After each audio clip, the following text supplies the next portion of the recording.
Gary, you're up. Thank you. I'll try to get us back on schedule here so that Larry and Ed are not compromised in their times. I'm going to try and get to the heart of what I want to talk about, which are two essential points. And it goes along with what Bob was saying, and Bruce as well, which is everyone's talking these days about how do we redefine the process? How do we become more efficient with our business model in handling these large construction defect cases? And that's something that we've taken keen interest in over the past couple of years and tried to develop different ideas to handle the same problems that everybody has in these types of cases. So in streamlining the process, there are a few ideas I want to share with you. And I think it's incumbent, and I represent a lot of general contractors in Florida, and it's incumbent, I think, as counsel for general contractors to really become contagious and spread the word early. And it goes along with what Bob said as well. Spread the word that we can get this case settled in 1 or 2 mediations and not 10. And I think that's critical for everyone's involvement in the streamlined ADR process. The key to that, of course, is getting prepared. And not just getting your client prepared and getting your file prepared, but making sure as a general counsel or general contractors counsel that all the sub-lawyers are prepared, that all of your tenders have been out and the responses and we need more information in response to your tenders have gone out. Any questions that are outstanding are finalized going into pre-mediation conferences, which are critical to set up and have the right roadmap for resolution of the case in a streamlined manner so that you can avoid the old 10, 5 or 6 or even more than that mediations and get it done and be contagious and spread your belief. Guys, we can get this done in one day. We have a 2-day mediation set for this case. Let's get it done. Spread that word early. And when you're doing your meetings, Ed, if you can go on to the next slide. No, the next one after that. So when you're having your meetings, you really have to have more than one meeting, of course. And it's the same idea that everybody's had and the same process that everybody's doing. But what I want to talk about is maybe a different, more efficient way to do your meetings with the plaintiff and the design professionals and the general contractor sort of as the main target defendants. And then if you go on, the developer also have these issues as well. With the plaintiff and the design professionals, they all have their own issues with the AI. Flush these issues out in these meetings and find out where the developer is at with the tenders and with the carriers and whether they're going to step up or if they're going to fight it or if there are other issues that are unresolved prior to that first mediation.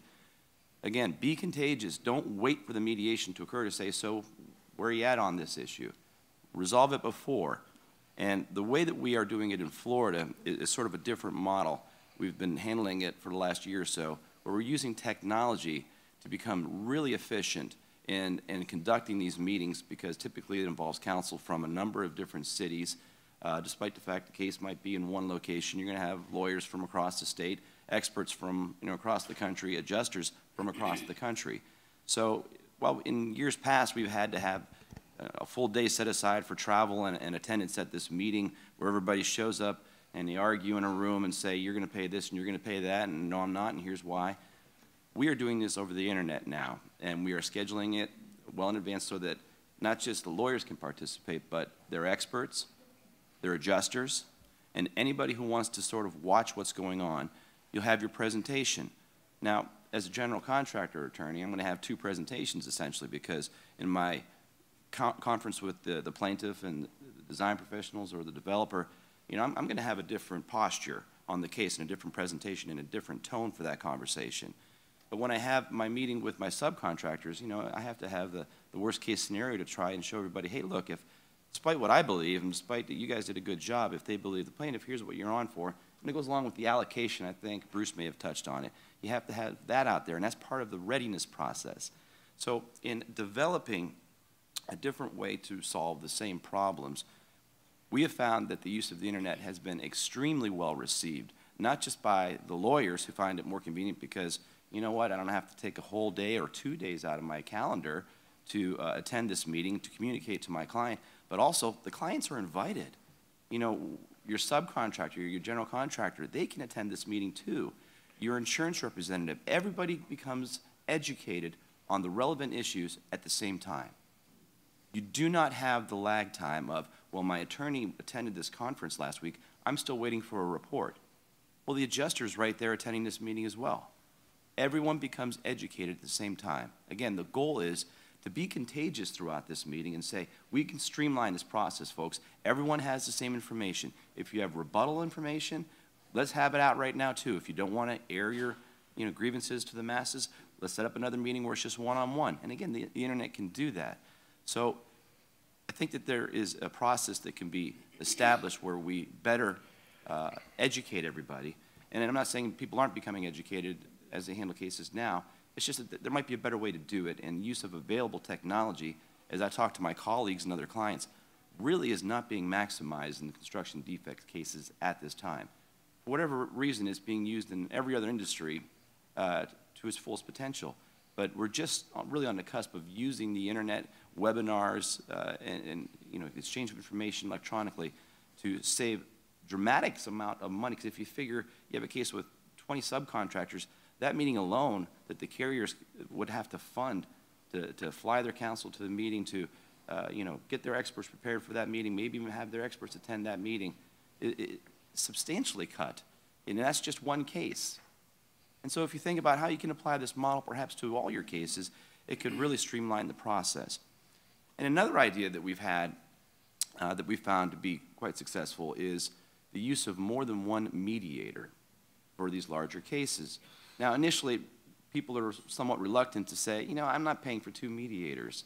Why do we need 2 mediators? We've already got, Joe Smith. He's the best mediator. What do we need a second mediator for?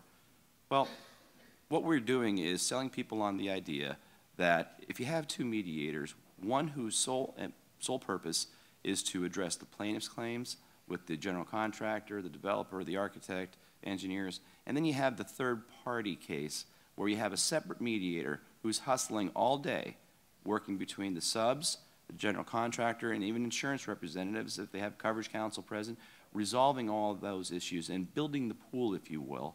At the same time, it frees up the other mediator to address the plaintiff's case, to address the holes in plaintiff's case, or to tell the defendants, you guys got problems, and sell them on those issues. So if we take the traditional model with one mediator to handle these cases, their time is really being stretched extremely thin if they have to address 15, 20 subcontractors and the plaintiff and the GC and the developer. And if you think about it and you step back and you say, well, gee, it's no wonder this takes 5 mediations to get the case resolved, because the first mediation is going to be on this issue, the second one's going to be on this issue. But regardless of whether you're involved in the first mediation, time is money, and it's a process, and the longer the case is open, the more expensive it becomes. So the goal, again, is to sell people on it. Yes, it's going to cost more to have another mediator, but if you're a subcontractor, you're not going to be required to pay for the mediator that's involved in the plaintiff case. You'll just be on the hook for the plaintiff's case. Now, there may be some carryover defendants who are going to have to pay for more than one mediator, but I think it's a minimal expense if you think about time is money and how much it's going to cost to have that second, third, fourth mediation if you can't develop a process where the 2 mediators who work in tandem to achieve the goal that everybody's there for, which is to resolve the case in the most efficient manner.